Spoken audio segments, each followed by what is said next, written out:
666. 666. And guess what sits on that lot today? The capital of the United States. So this one I've ran through several AI filters before. It is not AI. And you can still see the springboard notches where they put in the springboard so they could get up there and peel the bark away. Hold on, a blue hedgehog?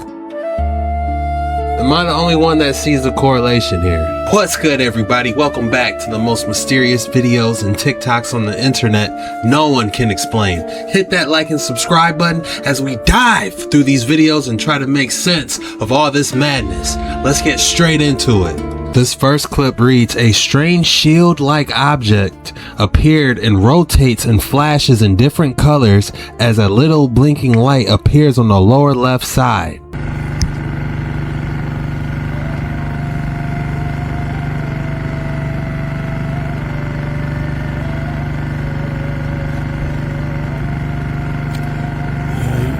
That the cube on the upper right is starting to flash colors, and we're seeing the drones fly around. I don't know if we're going to see the drone go straight back to the craft. I know it's a craft because I filmed. There's a couple interesting things going on. Whatever this is, this orb just hovering, then you see like an image right here. There it is. You see this just flying by. No air traffic control lights in sight, you know. And then you got something blinking here. There's all types of stuff going on in this one. How is this possible? I know instantly this is Kailasa Temple. I could be wrong, but it resembles it. And it shows some type of artifact or statue of some type of creature holding up an elephant. Maybe they were trying to tell us something. What exactly? Did you know that ancient Egyptians depicted hedgehogs in their art a lot, and they may even had some religious significance? Let's look at how hedgehogs are used in ancient Egyptian art and artifacts. There are two species of hedgehogs that are native to ancient North Africa, the desert hedgehog and the long-eared hedgehog. I honestly didn't know that hedgehogs were native to Africa or were desert dwellers, but they are known for their resilience to natural threats, which is why it's super common to see them depicted throughout hunting scenes or animal scenes in tombs. The ancient Egyptian word for hedgehog was henneta or henti, though my Middle Egyptian dictionary says it actually says porcupine, but that might be indicative of any spiny creature. I also didn't know that they are mainly nocturnal, and this activity for the ancient Egyptians may have been associated with the nocturnal race of the sun before its rebirth in the morning. That means Hold on, a blue hedgehog? Am I the only one that sees the correlation here? Hedgehogs for them may have been a representation of the resurrection of the sun every day because of the battles of the god Ra. Hedgehogs can be depicted in several different ways in ancient Egyptian art. Sometimes it's in the larger hunting or animal scenes where it's hiding in the bushes or attacking a bug. Sometimes it's carried in an offering scene, like you can see here in this small little box. They also can be depicted on ceramic vessels from the pre-dynastic period. Another blue hedgehog!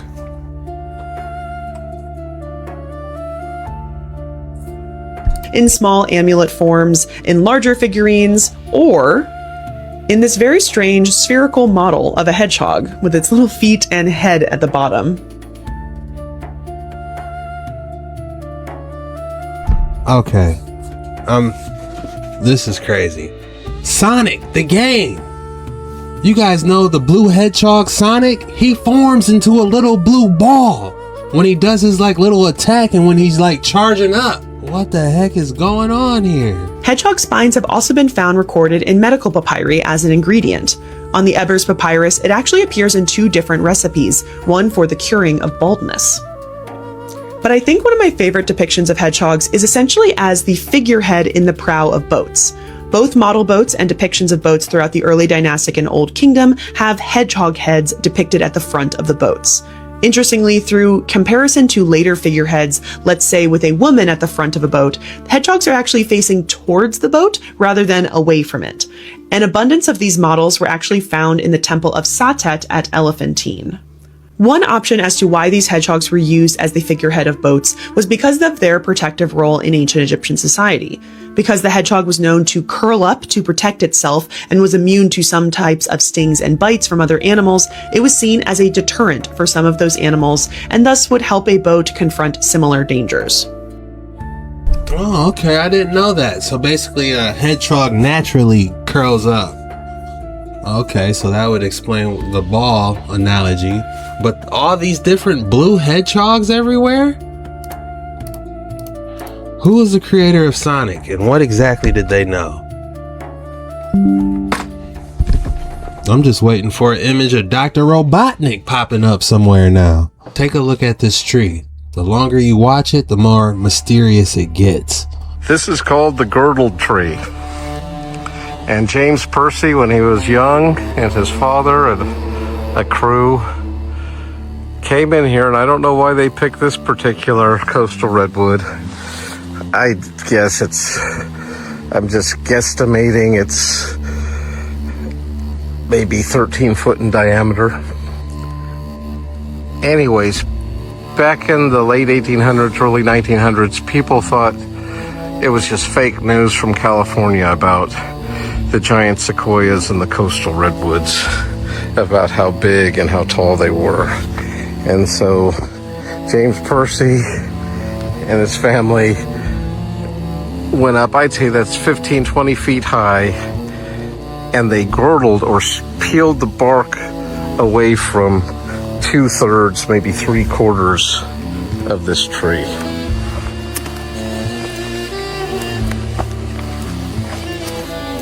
Look at that, they went all the way here to this notch where it's infused with another tree. So that's probably a good 3/4 of the way around. And you can still see the springboard notches where they put in the springboard so they could get up there and peel the bark away. And you can see all the massive amount of healing that's taken place in the last 100 years. But I don't believe it will ever be able to heal this wound. But as you can see, it is quite alive and healthy and thriving. Or those springboard notches. But fortunately, because they left this third of the bark intact, from this side you'd never know the trauma this tree went through. It just looks completely healthy and strong, even though it was girdled all the way to this notch. But because of its sacrifice, people finally believed these trees were real, because they set up that bark in an exhibition hall in San Francisco, and people could actually walk inside the seamless piece of bark and get an idea of how grand these beasties truly are. And that helped lead to their preservation and the formation of Humboldt Redwood State Park. So thank you. I doubt if you volunteered, but your sacrifice is not in vain. And you continue to thrive and wow me. Well done. So what if they don't believe that there's giant redwoods? Save it for the people that actually believe. What if some mountains are actually giant ancient tree stumps? Take a look at places like Devil's Tower, a massive rock formation rising straight out of the earth. But look closely, a wide base, vertical ridges, a flat, almost cut-looking top. It doesn't just look like a mountain, it looks like what's left behind after something enormous was cut down. Now here's where the theory gets even stranger. We're told the tallest trees today reach around 200 to 300 feet.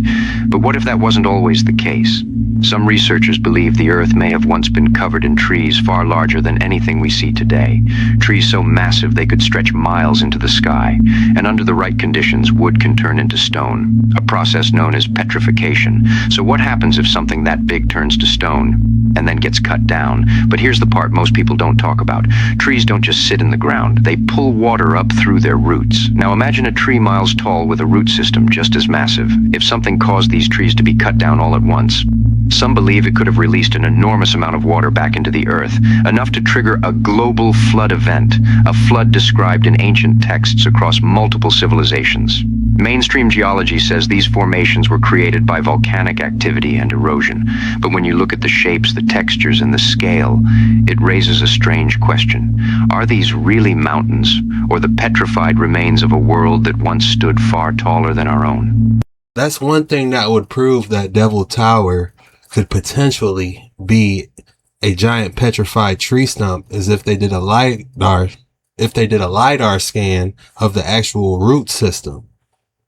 If they saw a massive root system under Devil's Tower, that can only mean one thing. Here it comes running.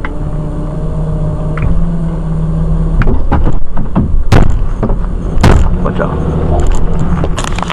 Manual recording will now start.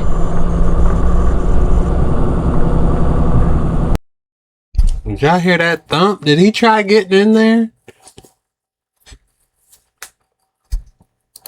And I got his fucking car.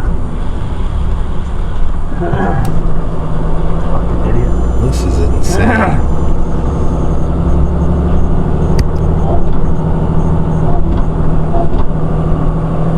Follow me. Watch out.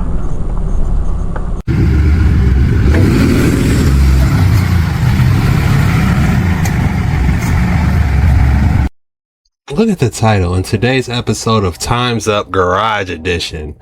Oh man, not all on the yard.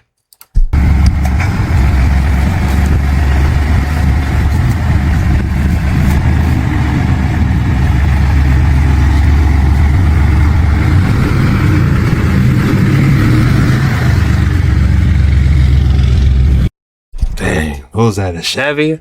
Gone.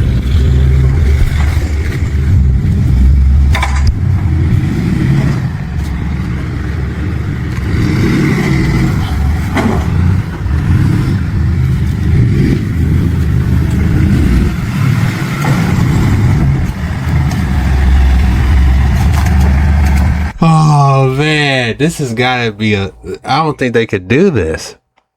Can they do this?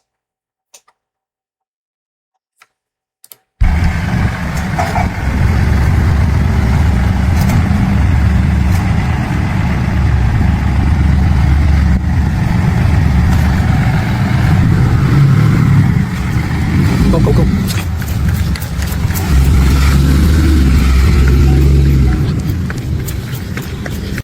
Here it comes. They went in the garage, guys. Running.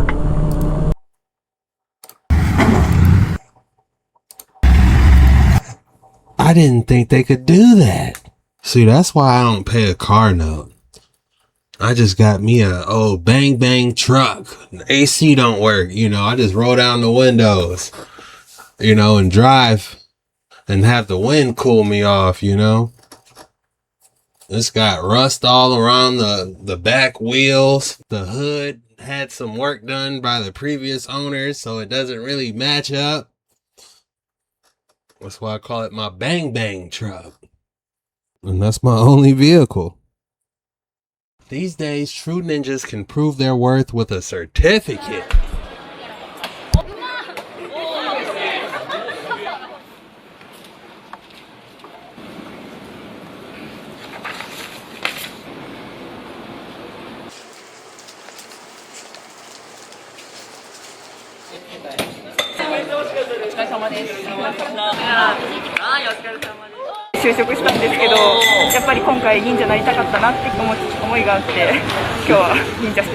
What is this? The tuning exams from Naruto? What is going on here?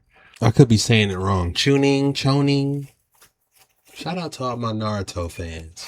All right, this is one of my more favorite ones. So this one I've ran through several AI filters before. This is not AI. 100% not CGI. Like none of the detectors detect anything that says this was created by a computer. Now, the video itself is supposedly captured by a park ranger. But let's look at this video. This is going to be cool. Check it out. Look at him walking up there. Whoa. It's a Bigfoot. Oh, check that out. And he's got good muscle tone. I mean, let's look. You see this muscle tone through here? Good grief. That's massive. And again, you can take this image, you can take this video, run it through AI filters, and it's like going to tell you, no, this is not AI generated. The only one that even recommended that it could possibly have been done with CGI is Gemini, but none of the rest of them did that. And this, look at the stride of the feet down here of the, that's a big stride. That's 15-foot stride. Easy. And you can tell by the rocks and the trees and other things here. We got some good scale references. That's at least a 15-foot stride, guys. This is not a person in a Bigfoot suit unless he hires Shaquille O'Neal, because that'd be about the only person I could think of that might have a 15-foot stride. But check that footage out. That's some of the best footage. And for a moving car like this, zoomed in with a digital zoom, obviously a cell phone. This ain't a professional camera here. Definitely not a professional camera. Okay, so digital zoom, yeah, it's going to get a little blurry, pixelated, but this ain't bad. Not bad at all. I like this. Looks like Bigfoot is real. All right, this is one of my more favorite ones. Shout out to Lab B, man. I like him. Well, excellent footage. He said this isn't, unless you hire Shaquille O'Neal. This thing is massive. You hear about Bigfoot, Sasquatch shaking trees. He's definitely shaking some trees, y'all. And she helped.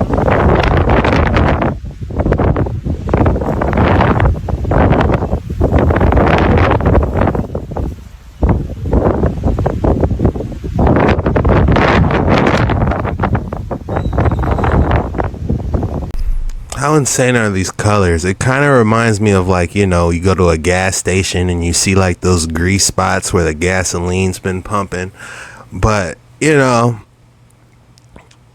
it is beautiful colors, I'm not gonna lie, but it's just like it gives like a oily presence, you know what I'm saying? Or this could be natural, I don't know. Drop your thoughts in the comments below. So much is going on in our skies, it's hard to tell what's real and what's not.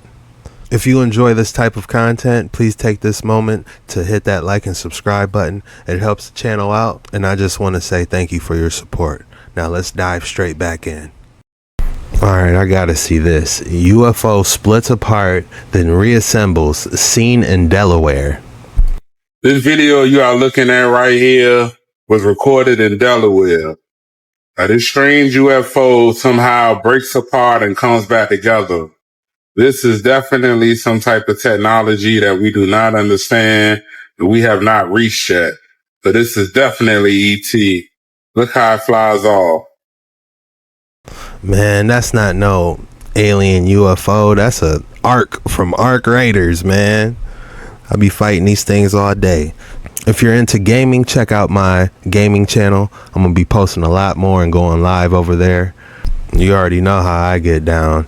You know, I feel like these video games tell us a lot of stuff, just like how the movies do. And that could be a whole new genre we can be diving in. So please, if you're into that stuff, take that time to find me over there. I have a lot to say over there. Washington, D.C., there are 23 major Zodiacs in that city, more than any other city in the world. One other thing you're going to love, I don't think it's not on this map. In the earliest plat of Washington, D.C., all the lots are numbered, except one. You get up to 665, and then it jumps to 667, 668. So what's missing? If you're not sure who Levi is, he's referring to right under South America. It looks like the Leviathan's head is right there. Snout and everything just right under South America. Is that really Leviathan? I don't know. But you got to be honest. It kind of does look like it has a serpent head right there.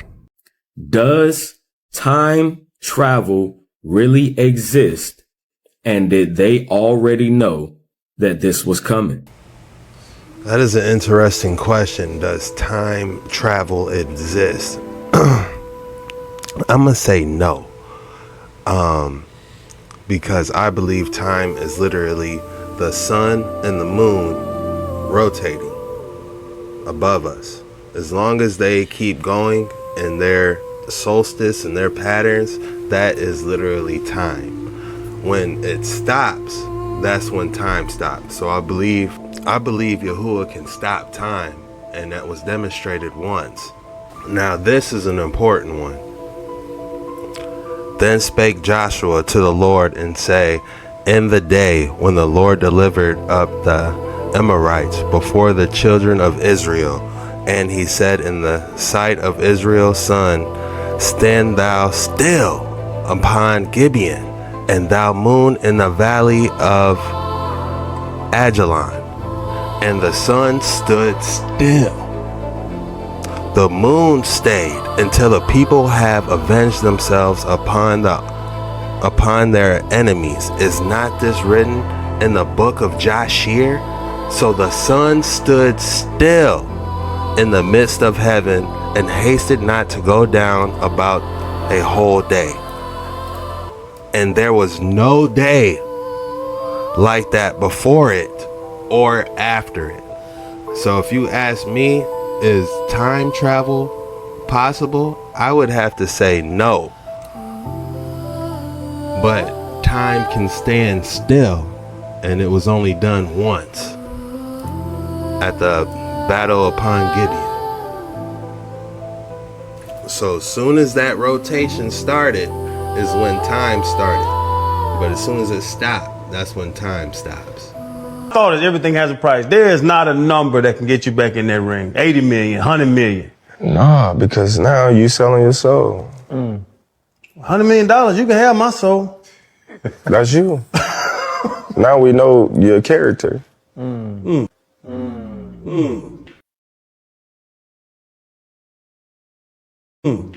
Sometimes, you know, you look at people and you be like, dang, man, you ain't got no dignity. You ain't got no morals. Like, come on, man. What you gonna stand for if everything is about money? I thought that If you don't know who this is a boxing champion. His name is Terence Crawford. He made millions. You know, very talented boxer. Look at his face right when he said that, though. $100 million, you can have my soul. That's you. Now we know your character.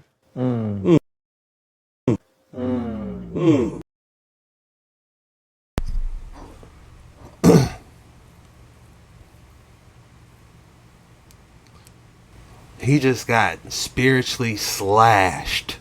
Like, the demon that came out his vocal cords to say that just got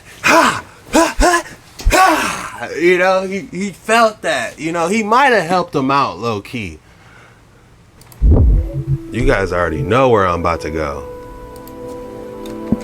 What? Prophets. Amen. I should know this one by heart. For what shall it profit a man if he shall gain the whole world and lose his own soul?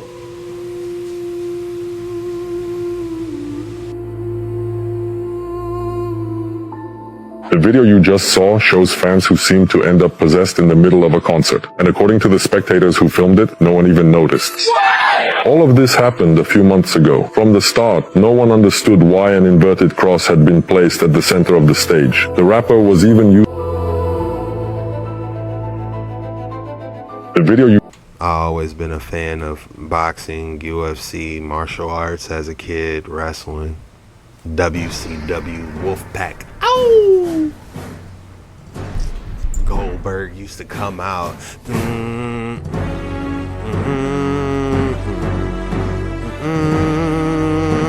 And he had the damn sparklers hitting him.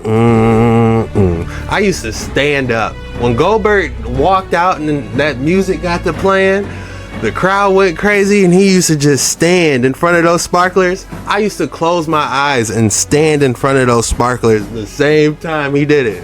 And then what happened? The sparklers would go off. Doosh, doosh, doosh. Man. And then he'll jump. You know, man, that was hype. That theme song was something else. And then you had Sting over in the rafters looking down. Then he would come down off the ripcord. The stadium would go black. Man, that was entertainment. Even though you hear the stories about how Goldberg was wrestling, I believe a couple wrestlers was like, man, you might as well throw us in the ring with a gorilla. We about to get hurt. You know, the wrestling actors was like, man, I ain't trying to wrestle Goldberg. He really spearing and jackknifing. Stone Cold Steve Austin stunnering the... I remember when Stone Cold Steve Austin stunned the whole McMahon family. The grandma caught it. That was crazy. If you thought I wasn't going to hit you with another epic specimen of the day today, think again. Hayusen. All right, we got a very unique one. The formations on that seem... Oh, those are cube-like. I thought they were like pyramids at first. But this is kind of giving me the alien eye vibes.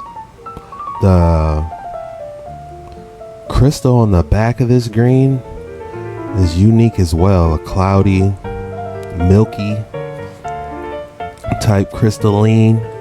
But the green is really taking the show here. Drop your names below. I would rate this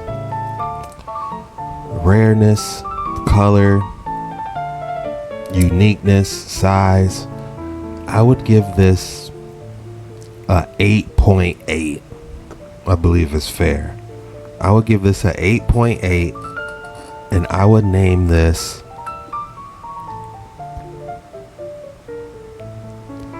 the Cloud Emerald Pyramids. There it is. Finally, man. I haven't been dropping too many. What was yesterday's? Grape salmon eggs? My fault. But this one, we hitting this one with the Cloud Emerald Pyramid. That's a good one. Finally, you know, getting back in my groove. It's taken me 25 years to come to the conclusions that I have come to. And I want to tell you that one of the biggest things I discovered in my work was the existence of a supranational committee composed of 300 men called the Committee of 300, also known in intelligence circles as the Olympians. 300 people you've never heard of. They don't hold office, they don't give speeches, they don't campaign, they don't need your vote. And he's not talking about the secret societies you've heard 100 times. This is what the headlines never touch. This is the committee that runs the world. Now, in my book, The Committee of 300, I name every one of them. This is not a book that talks about they. It gives you specifics. Now, this is one of those videos that rarely stays visible for long. But what you're about to watch will explain a lot of the strange things happening in the world right now. So, let's get right into it. Who and what is the Committee of 300? Well, I've dealt with that. I've told you this is a supranational body. We don't gatekeep in this channel. We let it all go. We let it go. That knows no boundaries, respects the laws of no countries. The first time that they were publicly announced was by a German socialist by the name of Walter Rathenau. Now, I'll give you some background of Walter Rathenau. He was the financial advisor to the Kaiser of Germany, and he was also the financial advisor to the Rothschilds, the French family Rothschild. So he must have known what he's talking about. He made an astonishing statement in 1934. He said, there is a committee of 300 men that rule the world.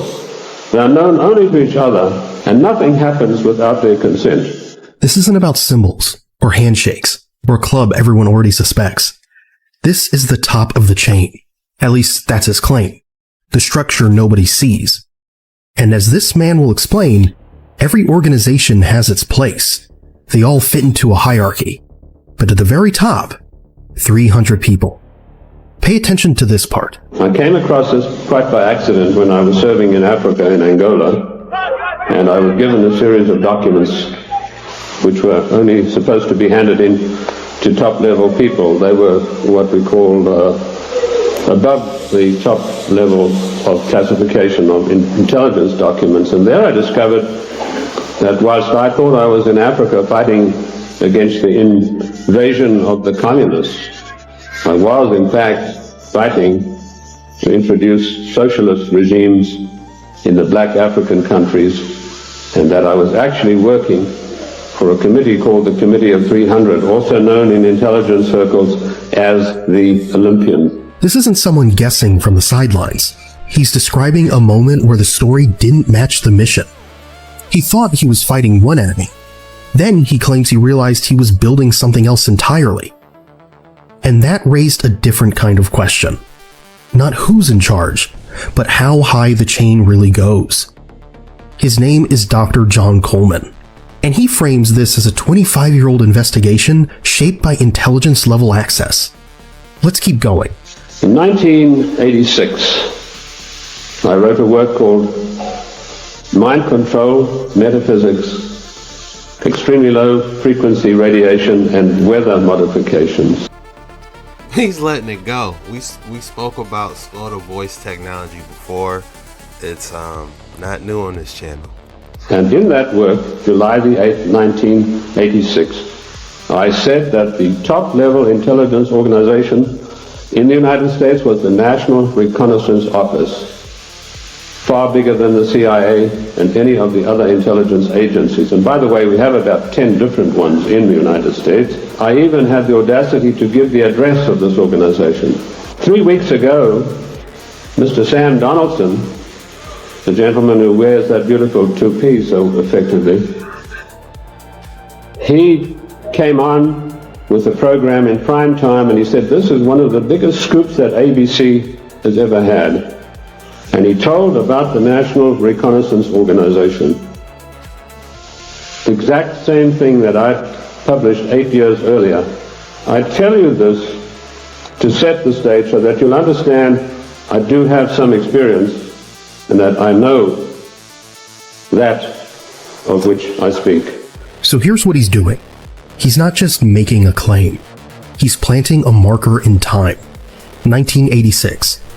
And he says he named the organization before the public was even supposed to know it existed. Because once you understand that layer exists, you stop thinking intelligence is just spies in meetings. It's reach. It's visibility. It's who gets to see the world first and who reacts second. It's taken me 25 years to come to the conclusion. Very interesting. Dr. John Coleman is his name. 666. 666. And guess what sits on that lot today? The capital of the United States. Now, it's accepted by historians that the French Revolution was fomented by the Illuminati. George Washington, big Masonic. So they're passing along the ancient mysteries through Freemasonry. By the way, if you think that the Illuminati is just something you can laugh at and just some kind of boogaboo, here's a letter in 1782 from George Washington where he said, "It was not my intention to doubt that the doctrines of the Illuminati had not spread to the United States. On the contrary, no one is more fully satisfied of that fact than I am." These guys knew more about what was going on than we do today with all our modern technology and all our electronic communication. And if all that information wasn't enough to make you raise an eyebrow and go, the layout of DC itself has the Vitruvian Man and a pentagram inside the city structure, with the phallus of the Vitruvian Man being the Washington Monument. Washington. People in the comments are saying it is darker than that, unfortunately. This is in every major city in the world, by the way. Wait till you find out that they're all connected underneath. Don't tell me I didn't believe. I believed so much, I gave all my money. I used to leave church and didn't have enough money to feed my kids after service. What the hell? Nobody does that because they're playing games? I was in church 5 days a week for almost 10 years straight. Nobody! That type of dedication, if you're not serious, You hear preachers preach messages like, let me see your checkbook. Let me see your checkbook. I'll show you where your heart is, because where man's treasure is, there will his heart be also. And here I am now saying, I gave more than all of you. I prayed more than all of you. I was devout, but I was more honest than all of you. I wanted to know what was true. I needed it proven to me. I didn't want to hear another message. I was sick of these lying pastors. God ain't talking to none of them. That's obvious. I stopped playing them games. Just because you want to keep doing it. Everybody don't care what's true, man. Everybody don't care about what they can prove to be true. Most folk give a damn only about how they feel and what they want to be true. I wouldn't say all pastors are crooked. There are some that are honestly trying to do a good job, and there are also some that abuse their power. You don't have to, I believe the word is called tithing. You don't have to tithe to a church. There's other ways you can tithe, like giving back to your community, helping people in need. I personally believe you don't have to go to church to develop a relationship with the Father. It doesn't have to go to a 403B business. Don't let anything stop you from building a relationship with the Father. And the worst part is when the pastor pulls off in a giant Escalade. I've personally experienced that. It kind of does make you raise a couple questions. The chosen ones were sent into families that never understood them, didn't honor them, didn't deserve them. They were born to mothers who were broken, cold fathers, siblings who were bullies, uncles who crossed lines, aunts who whispered lies, cousins who joined in the mockery. And worse, they had flying monkeys, family members who enabled the abusers, gaslit, triangulated, and kept the cycle spinning. But what happens when your elders are the very source of your trauma? The chosen ones didn't just survive pain, they were assigned pain. They were placed in toxic environments so they could break the chains and rebuild the bloodline from the inside out. That's why they were always the black sheep, the scapegoat, the one everyone blamed but secretly feared because their light revealed the truth, because they were afraid of your spiritual fire, because you were the only one who could see through their fakeness and their bullshit. Spiritual fire. That's one way I can definitely describe the Ruach, aka Holy Ghost. It's just like a burning in your chest that you just gotta stand up and do something, you know? And I like how he mentioned black sheep. I've always felt like the black sheep my entire life. Like, I know what they say about holidays, but, you know, growing up as a kid, it's like, damn, you know, how come they didn't invite me? I wanted to hang out with my cousins and family, you know? And then after so many years, you just accept it. Like, you know, I'm not getting any invitations. I'm just gonna have fun by myself. And, you know, it's extremely lonely being a black sheep. Extremely lonely. For me anyway, as a kid, growing up, not getting invited to a lot of stuff, I was desperate for friendship growing up with any and everybody, just because I didn't like being alone all the damn time. You can find yourself getting taken advantage of, unfortunately, because people see your desperation for, you know, wanting to be friends with somebody. You might be asking yourself, well, Chuck, what do you mean by that? Well, I got multiple stories, but one example is I used to collect insects a lot, like spiders, praying mantises, and, you know, and I stayed at an apartment complex at the time, and I remember I had this pet daddy longlegs, and these kids I just met at the park. You know, I didn't have no friends, nobody really kick it with, so I'll see them, and I'm like, hey guys, check out this, you know, spider I caught, and You know, that would be the first thing I'll say to them, you know, looking at them like, you know, hey guys, I want you to think this is as cool as I think it is, you know, but they, it was two kids, you know, I never forget this. It was two kids, and I show them my spider, and keep in mind, this spider was my friend, you know, I had a name for it, you know, everything. They took that spider and just started kicking my damn plastic jar, you know, everywhere, you know, and I'm just like, hey, stop, you know, in my head, I'm just like confused, like, why are they doing this? You know, they're taking my daddy long legs in this jar, poked holes in, they're just kicking it down the street. It was like they was playing monkey in the middle, but they're kicking my damn specimen jar, you know. My specimen jar broke. The spider's laying in there, legs all curled up like this. I'm sitting there looking at my jar broke, spider legs curled up. I look up at them, they laughing, high-fiving, walking away. You know, if anybody deserved a villain arc, it was me at that moment on some, you know what I'm saying? But hey, man, and sometimes I envision, what if I had that friend that would, instead of kicking my damn jar, was like, man, check out this frog I caught. You know what I'm saying? Somebody match my energy. Man, Chuck, man, that's cool. You got that daddy long legs, man. Check out this frog I found. Oh, that's sweet. What are you gonna name? You know what I'm saying? It's, man. I think that was the first time I realized that not everybody is your friend. And keep in mind, like, before any of this happened, my mom, she was like, go to these kids' birthday. You got invited to this birthday party. Go to these kids' birthday party. And, you know, I bought them my mom got them an action figure to take to this birthday party and everything. So I'm thinking they're my friend because I went to this birthday party. And I'm like, hey, check out this spider, you know. And they just started kicking it down the street.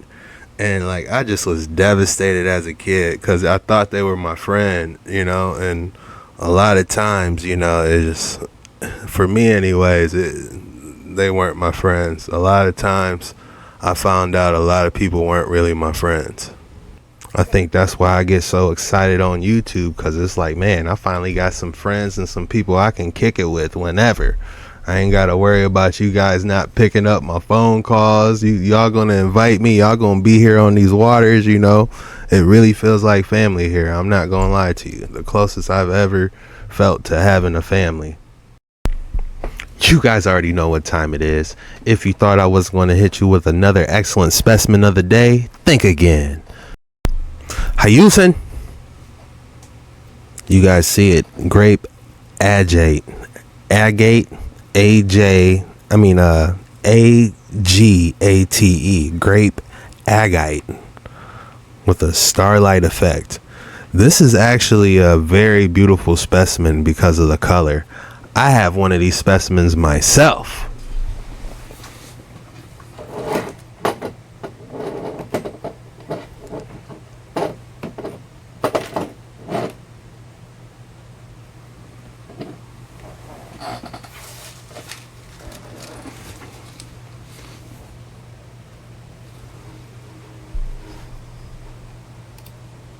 Let me blow it up so you guys can see me. Bless me. Sorry about that. But here, I got two of them. This is my specimen. Not as clear as that one. I got this one for, I believe, like 30 or 40 bucks at my local gem show last year. And I thought that was a deal. I'm like, 30, 40 bucks for that? That's pretty cool. Here's a little insider about getting these gems. You'll have people, if you ever go to a mineral or gem show, you will have people looking at the same specimen you're about to get. They're like picking it up, putting it down. You'll go look at other stuff. You'll come back and it's a chance that the specimen will be gone. That happened to me a couple times with other pieces I was going to get. So you kind of get pressured a little bit to get a specimen you really like, or else if you put it back down, somebody might get it. So I had like 3 people looking at the specimen before I bought it. So I had to get it, guys, before somebody else did. Because they're one of a kind. And I got these. These were $7. I can't wait for the mineral and gem show to come back. I'm probably going to take a couple $100 and get some cool gems and get some more content for you. I actually had a lot of content from that Gem and Rock show, but I haven't had a chance to upload it and cut it up for you guys. That happened last year. I'm going to have to do that for the members. But the rating I give this a 8.2. This one's so clear, I would almost call this grape salmon eggs. That's the only thing that came to mind. Grape salmon eggs or grape caviar. Ugh. I know y'all could do better than that. That's the best I got. Here's a tip that could save your life this weekend. Before you start any campfires, give it a good look and make sure there's no fuzzy vines on it that look like this. This distinctive vine is poison ivy. Even if it's been dead for a while, it still contains the oil that'll make you have a rash. And if you burn this stuff and inhale it into your lungs, you could get a rash that could kill you. If you found this video helpful, like it and give me a follow. Shout out to Hunting Actor for that information. I actually think I've ran across this before over here. I personally, myself, live by this rule when it comes to plant life. If you can't identify it, don't touch it. I don't know the proper steps of properly identifying it, but one of the steps I can do is we could take a screenshot, or say if you're out in nature and you're curious cleaning up your property or whatever, take a picture of it, screenshot it, and then go to Google, do a reverse image search. Like, I'm gonna upload that screenshot I just took of that tree, and look what AI is telling us. The AI overview. I just took a screenshot of what he just showed us. The image appears to show a large hairy vine growing up a trunk of a tree. This type of growth of characteristics of a mature poison ivy vine. Now, you probably want to consult a professional when getting rid of that. Who knows how tall those things go up a tree? But if you're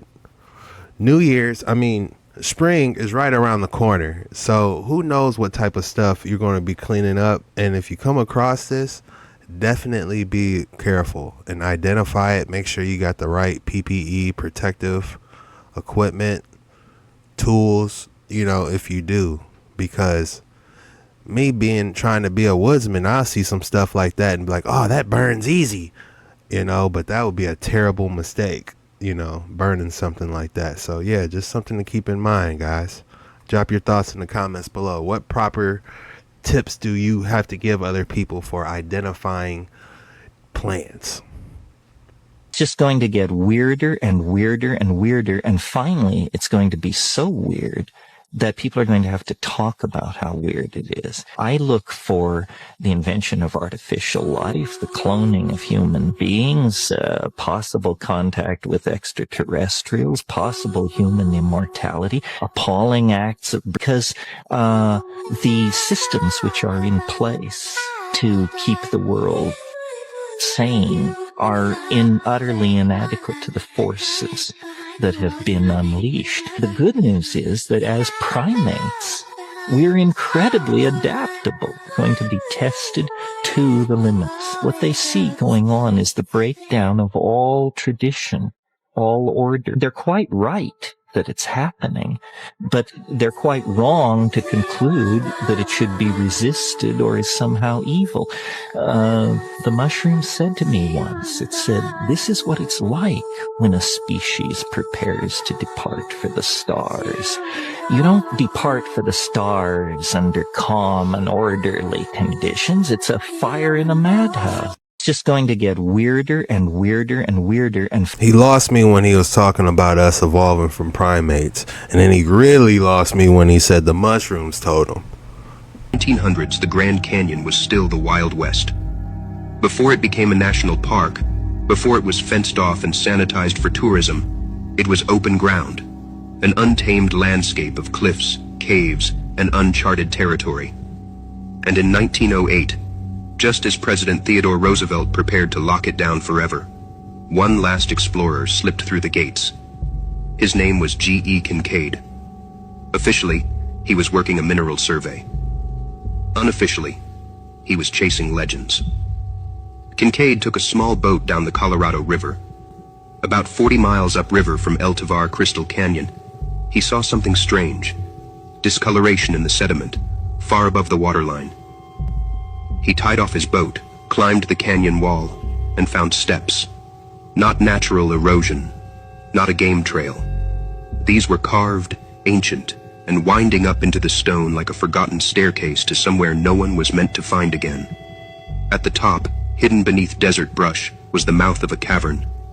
The entrance, too, was clearly man-made. Inside, Kincaid found nothing that made sense, at least not if you believe the standard history of North America. The walls were covered in strange symbols, hieroglyphs, not Hopi, not Mayan. Just show us the pictures of these in real life. You know? Whenever I hear stories about G.E. Kincaid, it makes me think that Grand Canyon wasn't just dug up for a quarry. They were looking for something. They had high-tech machines digging out the Grand Canyon looking for something, you know? What were they looking for? Moses' staff? Not anything local. They looked Egyptian, but not quite. He went deeper. Chambers opened up, dozens of them, hundreds. Rooms laid out like a complex, like an ancient city, buried within the rock.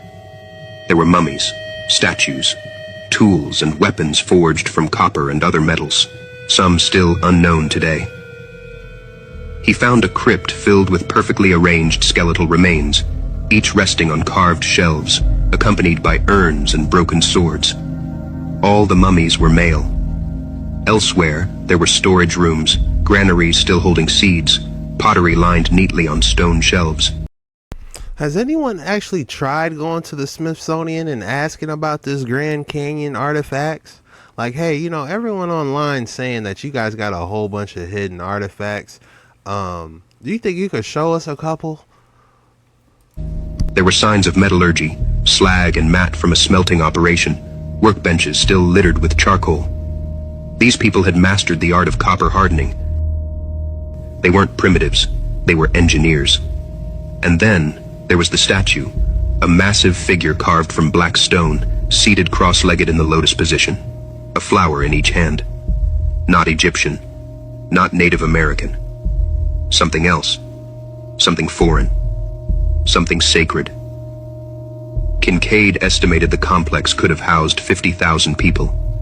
He sent artifacts and documentation to the Smithsonian. That's all we got for today's video. If you made it all the way through this video, be sure you hit that like and subscribe button.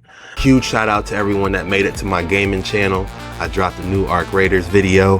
I'm going to be trying to post more consistently on there. Be on the lookout for those videos. JetskiChucK, we still doing our thing, going live, doing longer videos. Your boy's working hard. Website under development, coming soon. Going to make an easier pipeline to share your guys' videos. Yeah, your boy's working hard, and I just want to say thank you guys for everything. And go ahead and drop the code words in the comments below so I know you're a real one. You made it all the way through the video. That means you rock with your boy, and I just want to say thank you. The code word for today is Sonic. Go ahead and drop Sonic in the comments below. I just want to say thank you, and I'm going to see you soon. Peace out.